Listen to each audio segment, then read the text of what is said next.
Good morning, YouTube. Good morning, Facebook. Let's get Instagram up and running on the live feed. Here she comes. We can do it, Instagram. I believe in you.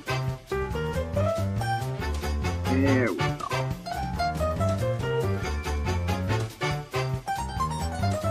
Let's get in the house.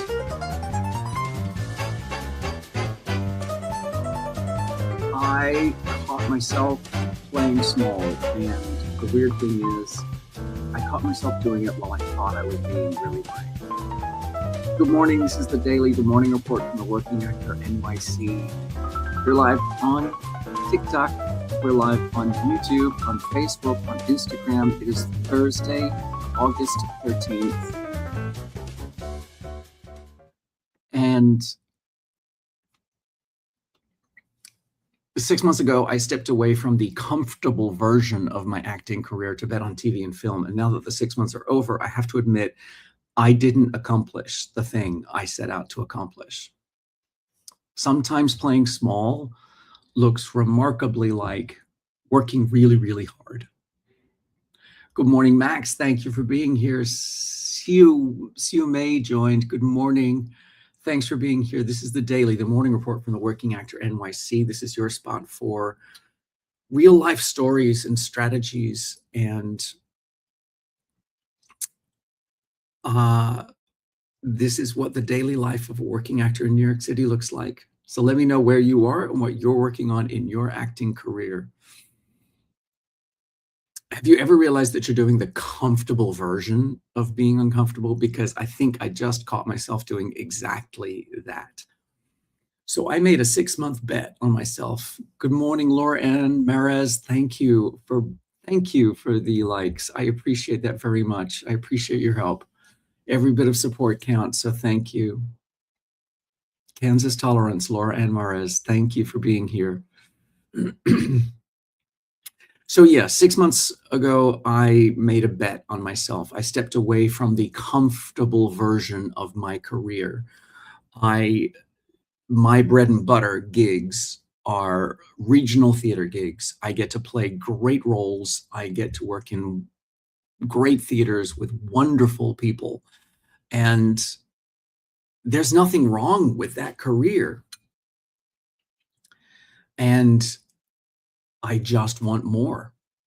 I gave myself 6 months of not leaving New York City, because that's where the regional gigs are. They are in Pennsylvania and Florida and Massachusetts and Maine and Vermont and San Diego, and all the TV and film work is right here in New York City. So all of that work is wonderful, and I love it, and it's a perfectly nice career. I want more. I want TV and film. So I made a bet on 6 months here in New York City so that I could prioritize TV and film. And now I have enough information to assess the experiment. I wasn't running away from a career I didn't like. I was making room for a career I wanted more of.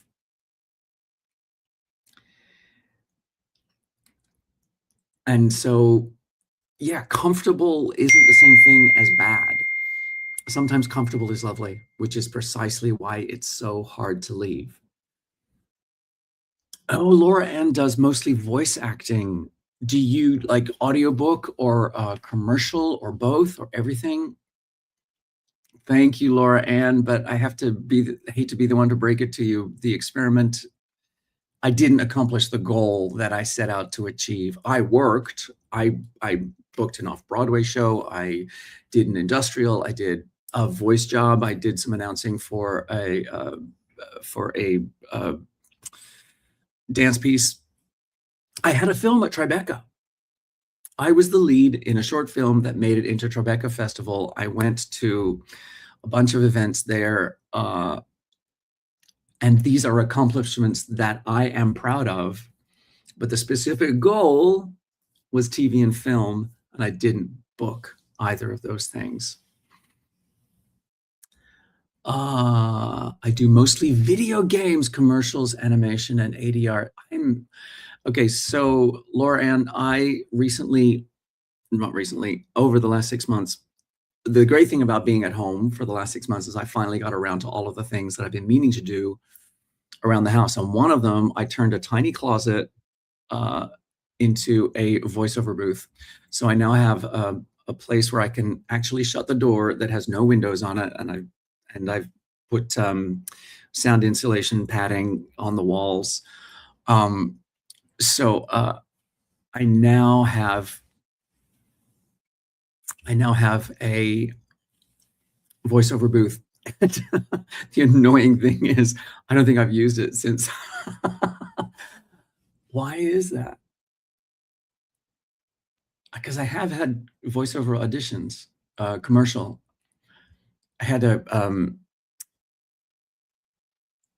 booking.com. Booking dot, yeah. They wanted an Australian accent in the mix for that booking.com ad that's on at the moment, or I see it a lot on HBO Max. And every time it comes on, it's like, oh yeah, I auditioned for that. Booking.com. Booking dot, yeah.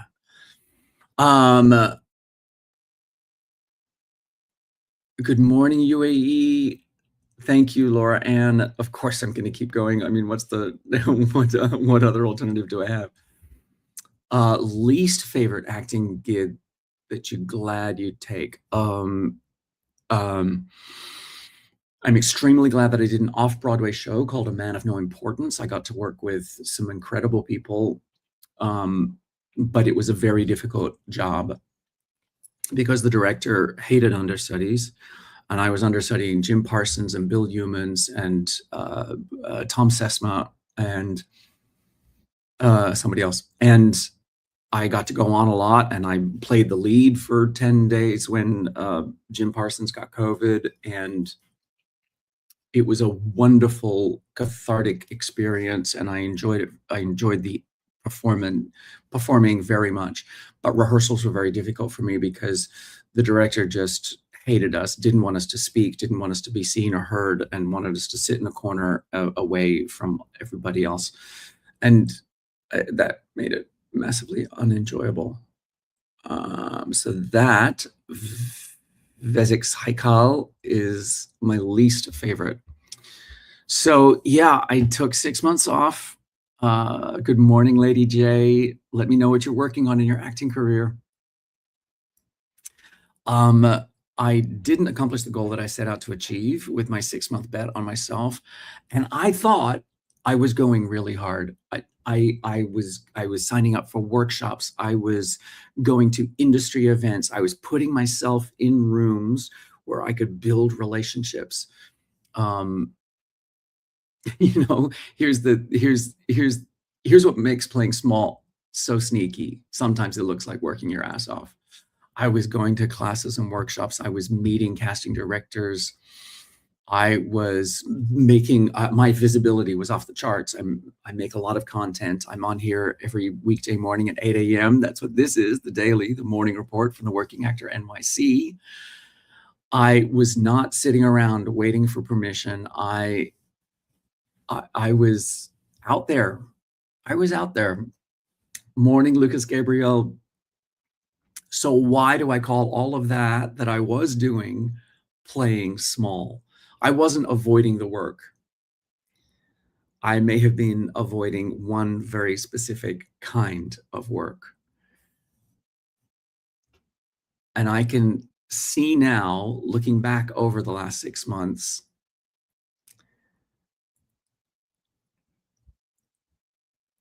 I was doing the comfortable version of being uncomfortable.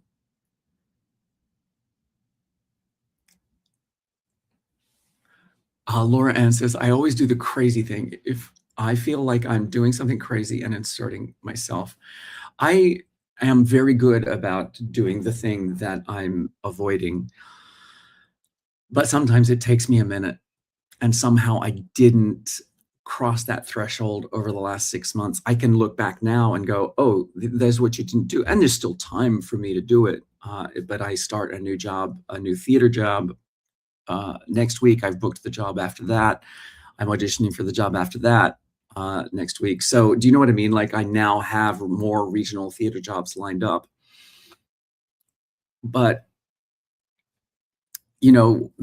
all of those workshops that I was going to, all of those casting directors that I was meeting, they can be uncomfortable, but they're structured. You sign up, you pay in the case of the commercial ones, but I also go to the SAG-AFTRA Casting Access, SAG-AFTRA Foundation Casting Access workshops, which are free, and everybody knows why we're there.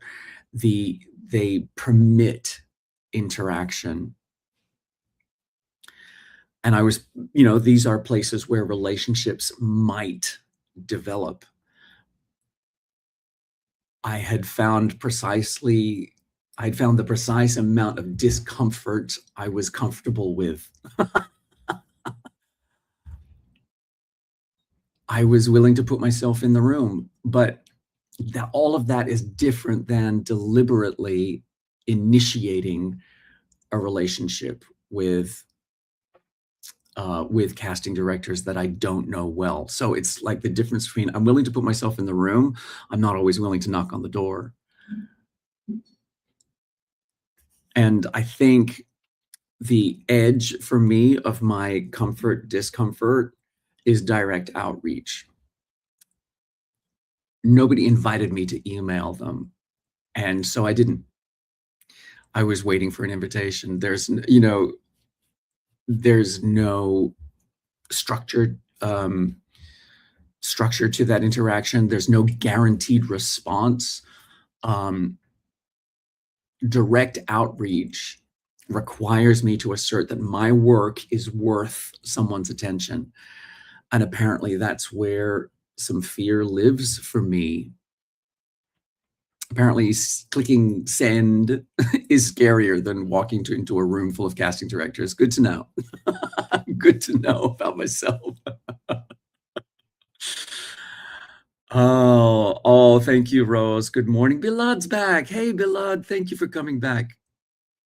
Vendetta, I am originally from Australia, and now I am in New York City. Hi, Sandus 10CS. This is the Working Actor NYC. This is the daily, the morning report. And self-realization is beautiful. And, it's worth, it's beautiful. It's worth doing. It can be slightly painful, but I feel better for the exercise. Franca Freitas, is that Brazil? Those flags are very small. I can't see them. Sundus 10CS is from Algeria. Go for it, Exapar rivals. I appreciate Brazil. Excellent. Pain helps us grow as people. Absolutely. I was just, there's been all this news about chronic inflammation and how that redness around a scar is inflammation, but it's what's helping the scar to form and for the skin to heal.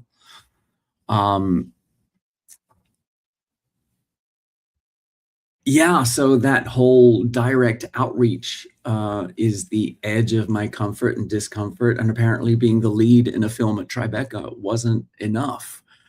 I don't know how I let that opportunity not be enough justification to reach out with emails to casting directors that I have met, casting directors that I want to meet.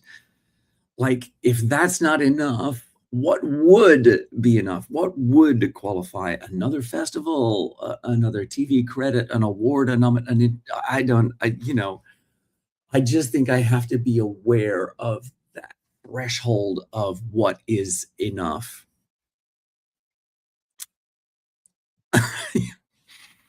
What exactly am I waiting to be enough for?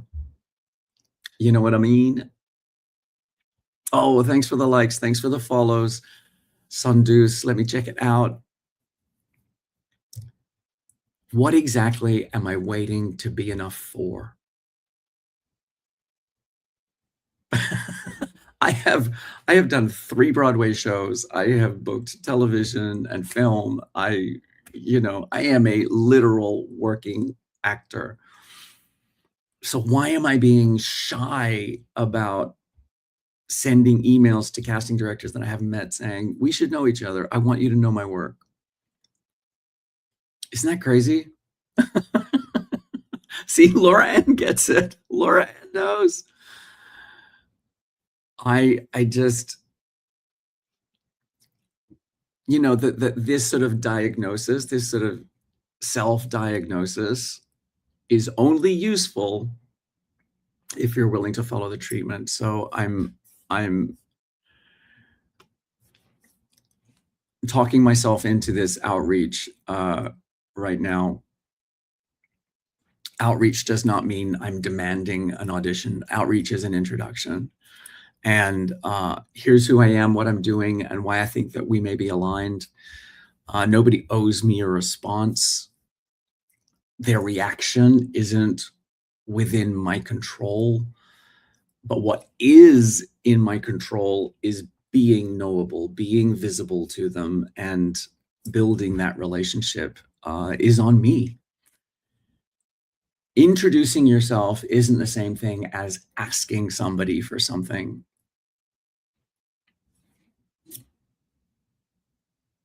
I have wait, did I miss something? Laura Ann, I have Tara Strong, Richard Horvitz, Rob Paulson, and Christina Alabato. Christina Alabato, I just worked with her last year. If I wouldn't have just jumped in, I wouldn't have met any of these people. Oh, Christina and I did a musical called Regency Girls at the Old Globe in San Diego last year. So yeah, she has that super interesting animation career, right? She keeps asking me to say Australian words for that for her, because isn't her character, was it Heartbreak Hotel? Hotel something. What's that show called? And her character is Australian and I'm Australian. So she was like, hey, can you just make sure that I'm saying these words right? So every now and again, I get a little voice memo. Has Been Hotel. Thank you, Lorianne. Yeah, every now and again, I get a voice memo from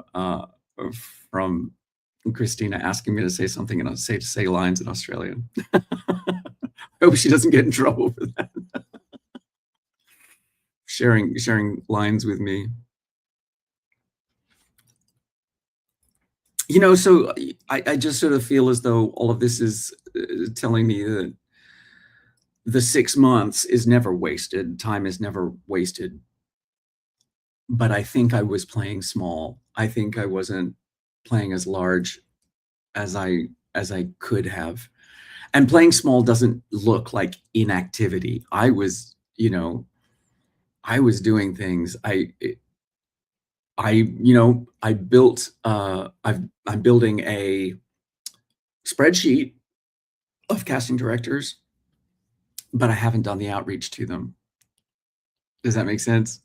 Instead of submitting to them, I just built the spreadsheet. It's like planning instead of doing. So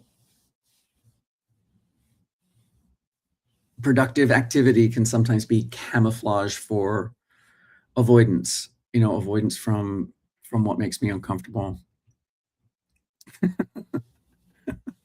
It's like my procrastination was wearing a little productivity hat, little, look at me working over here, not getting the results that I wanted. But maybe, look, these 6 months were not wasted, but maybe now I actually have to take the plunge. Maybe now I actually have to place the bet. Because if I hadn't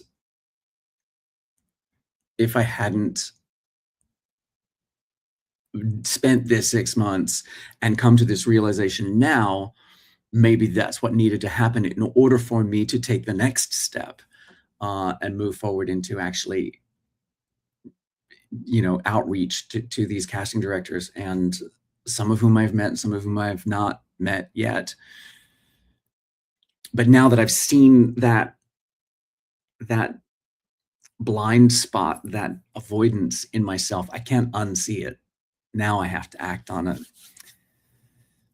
Maybe these 6 months didn't get me the TV job that I wanted, but maybe they got me to the edge of the thing that's been stopping me from getting one, right? So that's the work. Um,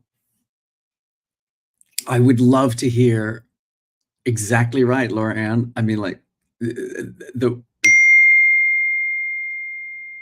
they, they can say no, they can just ignore it, which, you know, happens all the time. So, Laura Ann, where do you know if you have these kinds of blind spots? I would love to hear. Oh, I love big glasses.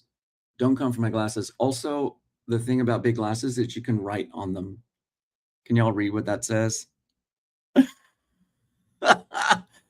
If the manufacturer of your glasses says for $5 you can write on the inside, you can write yourself a message on the inside, do it.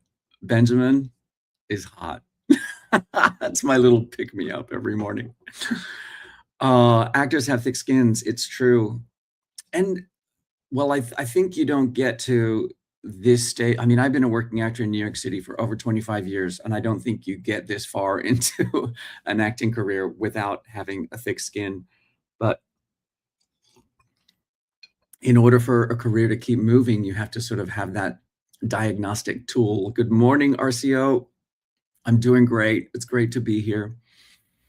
Hex, I've been on 3 Broadway shows. I work in TV, I work in film, I work all the time in regional theater. I do a lot of musicals, I sing, I used to dance. Laura Ann says, I don't have a problem putting myself out there. My problem is marketing. Oh, 10 comments over on.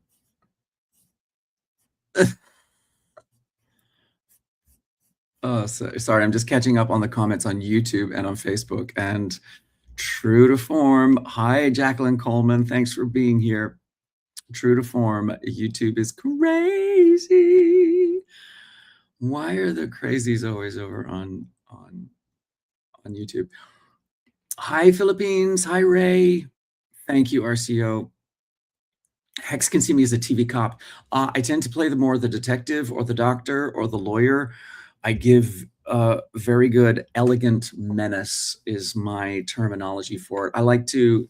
My wheelhouse, the characters that I excel at, the characters that I get to play a lot tend to fall into sort of categories, and I like to market those in that way. So part of my marketing, Laura, and maybe this helps you, maybe it doesn't, but I like to make sure that I've identified what my wheelhouse characters are. My wheelhouse characters are smart servant. That's where I get to play the restaurant manager, the waiter the smart waiter, the restaurant manager, the doctor, the Hampton's dad. I tend to play upscale characters more than Hex. I do British all the time. I've played so many British characters. I am also Australian, so I do a lot of auditioning in Australian. You would be amazed at how many commercials for the Australian market audition here in New York. So I do a lot of that. I do a lot of accent work. Laura Ann says, "Oh man, Bob Bergen has helped me with this," and Rob Paulson. Yes. So the characters that I like: Hampton's dad, smart servant, elegant menace. Those are really my what I call my wheelhouse characters. So the thing that I work on with my coaching clients is helping them identify what their wheelhouse characters are, and then labeling them and making sure that their marketing tools, their headshot, their resume, their reels reinforce those wheelhouses, because that's where you find your niche. And they're not intended to be restrictive. They are intended to be that spot, that sweet spot where you find your way of saying, "Oh, this is where I'm fantastic. I can't wait to show this casting director this version of myself." Um, so I'm glad that Bob Bergen and Rob Paulson are the other people in the world helping actors with that, because that's what I love doing. Muhammad, I'm good. I knew it, Dame. Thanks, X. Laura Ann, which part are you stuck on? Which identifying the wheelhouse characters? Because we can talk through that if you would like. I'm happy, ready to share, and happy to help. This is one of my. This is literally why I'm here. uh, I coach a lot of actors, and one of the first things we do is a materials audit to see where they are with their materials. Then we spend a lot of time finding out through their inspirations through other actors where they enjoy working. And then we look at their resume to see where they do work, and we find the intersection of those things, and start to label them. Hi, Morocco Flapjack. I don't have any jobs to give away right now. Hex, can you do an inspiration of a noble Englishman from the 1700s? I was just talking with Laura Ann about a musical that I did last year called Regency Girls. And that was exactly who I played. I played no, 1810. So not 1700s, from the 1800s. But I played a British politician, noble politician, in the 1800s. Laura Ann, like reflecting my headshots and pitching myself. I have found roles I'm like really good at. Yes, but like I'm still working on it. Yeah, it's making sure that all new materials are aligning with those wheelhouse characters, because casting directors want you to be the solution. So the more you show up as the solution, that's why I find myself just in the smart servant category all the time, because it's often, "Oh, Hex, would you like me to do the rest of this episode in a British accent? Is that what would make you happy, my friend? Because I'd be happy to oblige." I don't know why I suddenly turned into Elegant Menace at that point. Because that character was an Elegant Menace. So, oh dear. Yeah, it can take some focused work. Villains and thugs. I'm good with the British accent. I can do Mid-Atlantic. Oh, I love Mid-Atlantic. It's fascinating. What was it? I would like, if I may, to take you on a strange journey. That's my, I play the narrator in Rocky Horror. That was my Mid-Atlantic that I loved doing. A lot of 1930s rubber hose vibes, like Betty Boop. Oh yeah, love it. Villains and thugs. Do you have that? You must have that sort of deep voice. Not deep voice. I was talking about this with one of my clients. She gets cast a lot as the it girl. And the thing we love about her wheelhouse as the it girl is that it can be bitchy and it can be really sweet and sincere. But what she doesn't get cast a lot in is those bad girls. And it's not that she can't play bad girl, but I think casting doesn't register her as a bad girl because she has quite a high pitched voice. And I just sort of feel like it's hard to take a villain who has a high pitched voice, like Jennifer Lawrence or something, or the characters, the actors, the actresses who I think of as being playing working class, more earthy characters tend to have a little bit of gravel to their voice, tend to have a slightly deeper register. And hers is quite high. So I think that that's where the disconnect is. Gotta roll as a goddess for an anime. Come through.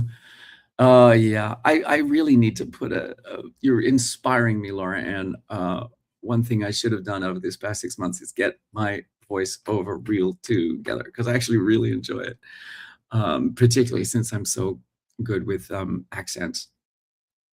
I think I could be really useful in the animation arena. Oh, awesome. Mm, okay. They never see me as a good girl, even though I have a really high voice. It can go low and high. The demon lord is my mistress. Oh, that's so cool. Laura Ann, I'm down to find this material. That's so cool. Laura Ann, what part of the world? This is the amazing thing to me is that now that everything is digital, you can be anywhere in the world in order to submit, but particularly for voiceover, like so much of it gets recorded at home, right? It's not like, I mean, do you ever have to go into a studio to record? I'd be fascinated to know. Laura Ann, what part of the world are you living? If you feel comfortable sharing it, you don't have to tell us, but I'd just be interested to know. I'm from Kansas. My mentors are inspiring me to move to Cali. Oh, so there's still a reason to go and be in a particular location, even for voice. That's so cool. Hey, Dayton J187. How's it going over there? Let's just check in. Yeah, Instagram's always a bit quiet. Recording my house, but I also rent from a studio sometimes. Oh, cool. Gosh, I wish I knew enough about voiceover to know what I'm not doing. um, you know,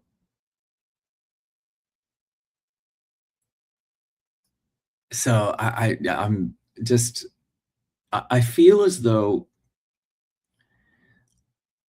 it's a road that would take a lot of concentration.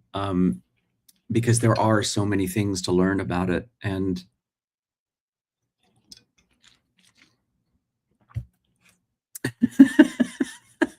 no, where do these? The thing is, I can never tell if they're bot trolls or actual real people. It's oh my god, these comments, they make me crack up. I have, oh gosh, y'all, they make me laugh. The comments make me laugh. I couldn't tell you how many times. Good morning, Rakib. Free Palestine, Aliyasha. Listen, friends, I would love to stay and hang out. This has been really fun. But I have to I have to get to the Genius Bar. My computer is still not planned, right? And I have to record a podcast this afternoon. So I am gonna keep it moving. I want to thank everybody for showing up. Thanks, Laura, and you too. It was great to meet you. Let me see if I can follow you. There we go. Friends, I will be right back here tomorrow morning at 8 a.m. This is the morning report from the Working Actor NYC. Remember, wherever you are in your acting career, you got this. Keep going. I'll see you right back here at 8 a.m. tomorrow. All right, my friends, time to